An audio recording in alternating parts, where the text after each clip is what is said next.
Latin 1. It's always a big day when we learn a new tense, and today is the perfect tense, so it's going to be an especially big day. This is, one of the biggest days for Latin 1 is learning the perfect tense. So strap in, because this one's going to be kind of a long one. All right, but yes, we are learning the perfect tense. All right, there's my suitably shocked and excited face. Now, I do actually very much enjoy talking about the perfect tense because it is such a big topic, and it's one of the most common things that you're ever going to need to deal with in Latin. All right, up until just a little while ago, every single verb we saw was present tense, so super basic. And then just a short couple of weeks ago or so, we added a tense for the first time ever, but it was the imperfect tense. So for the last couple of weeks or so, we have had stories where we have verbs in the past. But here's the thing, there is more than one past tense. And it might seem weird, but there is. The perfect tense, like the imperfect tense, is in the past, but they are not the same. All right? So here's what I'm talking about here. You might notice that the words perfect and imperfect are similar because imperfect literally just means not perfect. And that actually is, spot on for what these verbs express. The thing the perfect tense does is it shows completion, right? Things that were in the past that are finished before now, the present. Whereas the imperfect shows things that were happening in the past, but not in a completed sense. We're talking about ongoing action. All right, and the words themselves, like the names of these tenses, actually do come from the Latin word perficio, which is a compound of facio. That's one that we know that we see, right? Facio means to do. Perficio means to do through to completion. That is to say, to finish. So the perfect tense is that tense that is finished, and the imperfect tense is that tense that essentially is not finished. That's what they express, and that's how they are named. And so when you translate them, you're going to use the things that you see up there at the top, right? So has or have for the perfect tense, because that's in English how we show that things are done, and then was or were plus ing for the imperfect. Now, in truth, there are times when you see sentences with either of these tenses where a simple past will do. Latin doesn't have a simple past. If you're going to be really strict about it, you should always use these translations up here. There we go. Get my hand right. But, there are going to be times where a simple past sounds fine. And, if a simple past sounds fine, go for it. But there are also going to be lots of examples where a simple past is not going to sound completely and totally correct in your sentence. And that's when you really ought to be, sticking to these meanings. Have or has plus whatever your verb means, and then was or were plus ing of whatever your verb means. All right?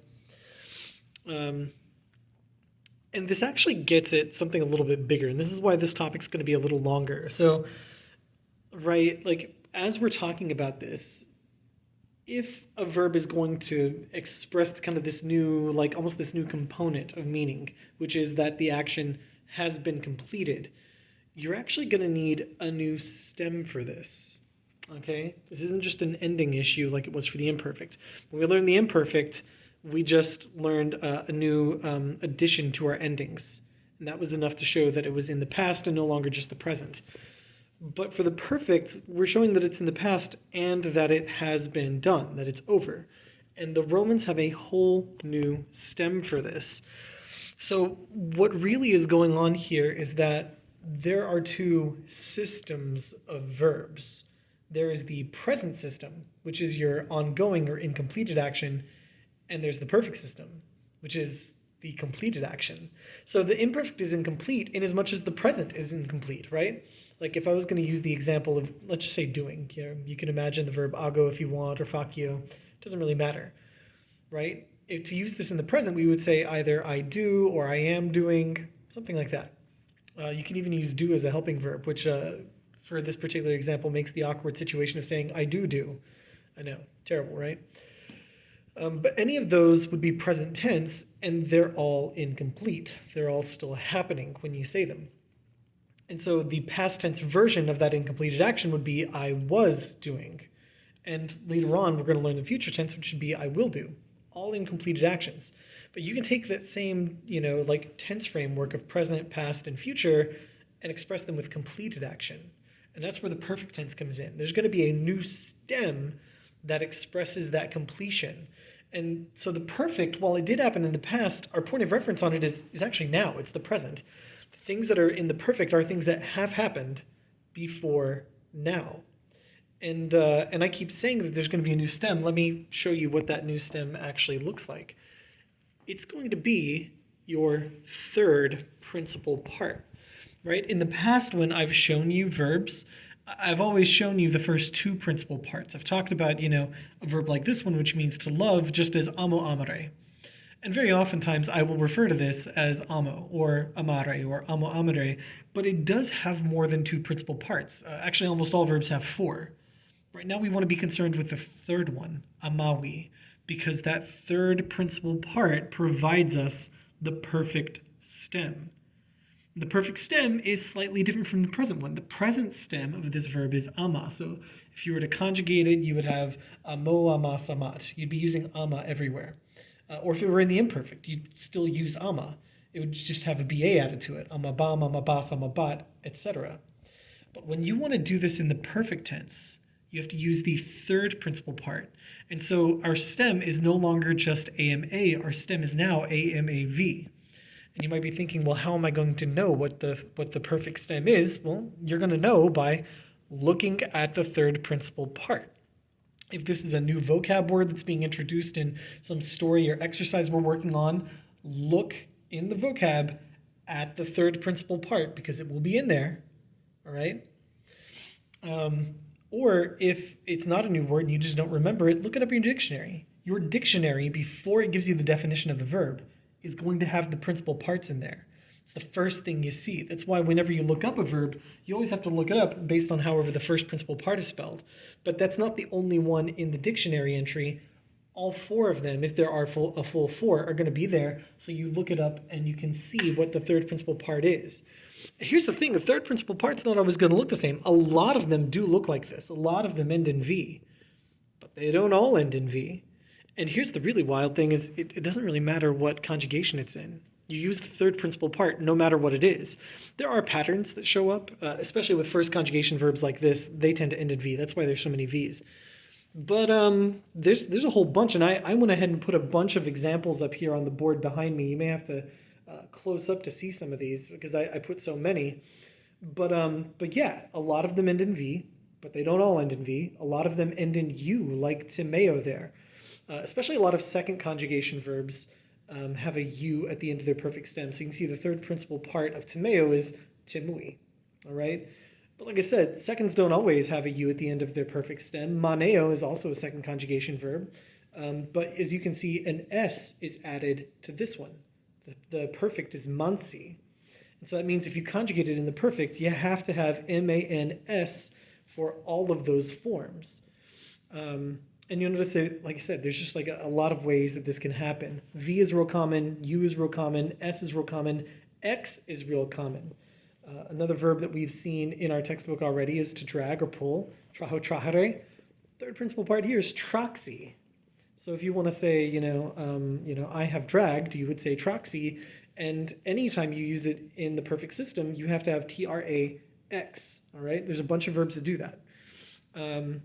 Sometimes they don't add a V or a U or an S or an X. Sometimes they change stuff in the middle, like with ago agere, pretty common verb we've seen before. Here's a wild one. The third principal part is egi. The spelling is actually changed kind of dramatically in the sense that the A that we usually associate with ago agere changed. It's not the same vowel anymore.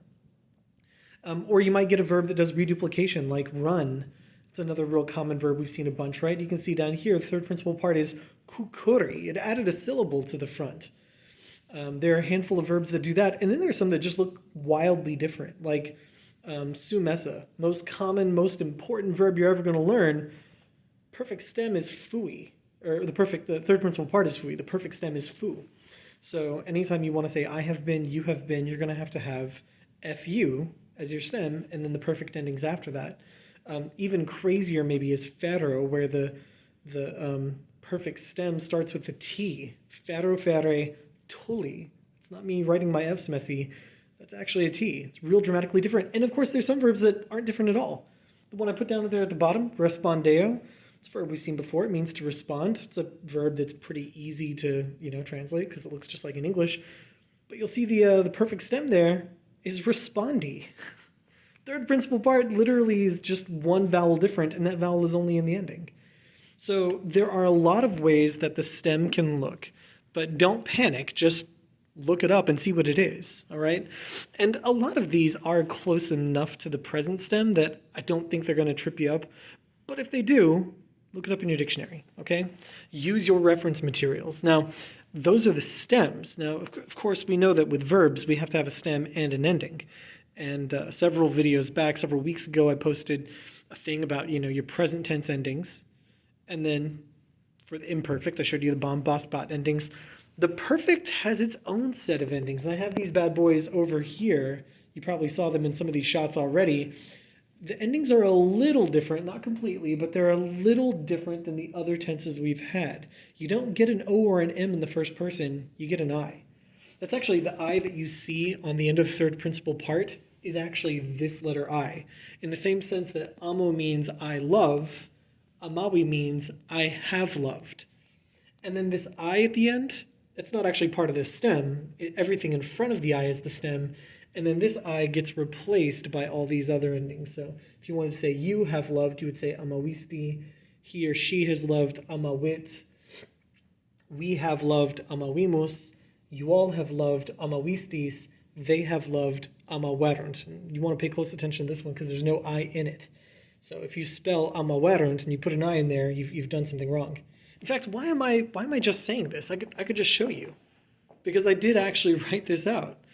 So there you go, and you can see the stem AMAV, which we pick up from our third principal part, and then those endings that I was just showing you are attached to the end, meaning just what I said a moment ago.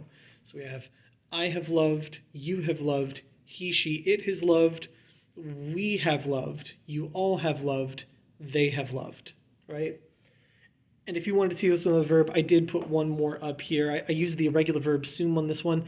But again, it doesn't really matter which verb we use as an example, because no matter what, whether it's a regular verb, an irregular verb, no matter what conjugation it is, you're going to use the third principal part, whatever is in there before the I, and then you're going to switch that I out for these same perfect endings. Now, I really want to show you some example sentences. I'm all out of whiteboard, so I've got to do that, that silly thing where I go and write on my furniture. But I did. I have example sentences ready.